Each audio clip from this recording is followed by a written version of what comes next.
ఒక్క ఎస్కలేటరు విజయవాడలో ఉండేది, 1వ నెంబరు అటు చివరి 10వ నెంబరు. ఈ రెండిటి ఎస్కలేటర్లు భారతదేశంలో 2వది.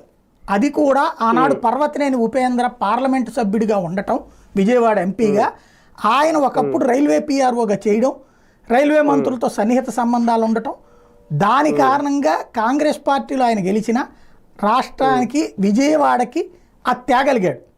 సత్యనారాయణపురం రైల్వే లైన్ తీసేసి రైల్వే స్టేషన్ ఉండేది, మీకు ఎవరికి తెలియదు అది. ఇప్పుడున్న బీఆర్టీఎస్ రోడ్డు ఒకప్పుడు రైల్వే స్టేషన్, అది రైల్వే లైన్, అది 4 లైన్లు ఉండేవి రైల్వే లైన్. ఎప్పుడు సత్యనారాయణపురం గేట్ ఆగిపోతూ ఉండేవాళ్ళం, 4 చోట్ల గేట్లు చచ్చేవాళ్ళం అనమాట. ఊరంతా ఆగిపోయి ఉండేది. ఇప్పుడున్న మీరు పాల ఫ్యాక్టరీ దగ్గర ఫ్లైఓవర్ చూస్తున్నారు కదా, ఏది రైలు ఓవర్ బ్రిడ్జి ఆర్ఓబి సింగనగర్లో, అక్కడ గంటలు 2 గంటలు 2.5 గంటలు ఆగిపోయిన రోజులు ఉన్నాయి ట్రాఫిక్. ఎందుకంటే అక్కడే మా కాలేజీ ఉండేది. అట్లాంటి స్టేజీ నుంచి అక్కడ ఫ్లైఓవర్ కట్టిన బీఓటీ, ఏది రైలు ఓవర్ బ్రిడ్జి కట్టిన ఆర్ఓబి, ఇది కట్టిన ఉపేందర్ లాంటి వాడు జయించగలిగాడు. కేంద్ర ప్రభుత్వం డబ్బులే అవన్నీ. ఇప్పుడు విజయవాడ గుంటూరు దగ్గర శంకర్ విలాస్ దగ్గర కడతా ఉంటున్నారు, కేంద్ర ప్రభుత్వం డబ్బులే.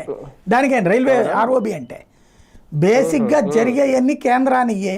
కాకపోతే ఆంధ్రప్రదేశ్లో భారతీయ జనతా పార్టీకి వాయిస్ లేదు, ఎవరికి వాళ్ళు వ్యక్తిగత స్వార్థం చూసుకుంటారు, వ్యక్తిగత లాభాలు చూసుకుంటారు.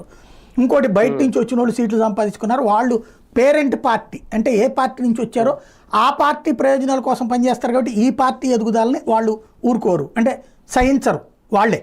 అంటే ఉన్నటువంటి వాళ్ళకి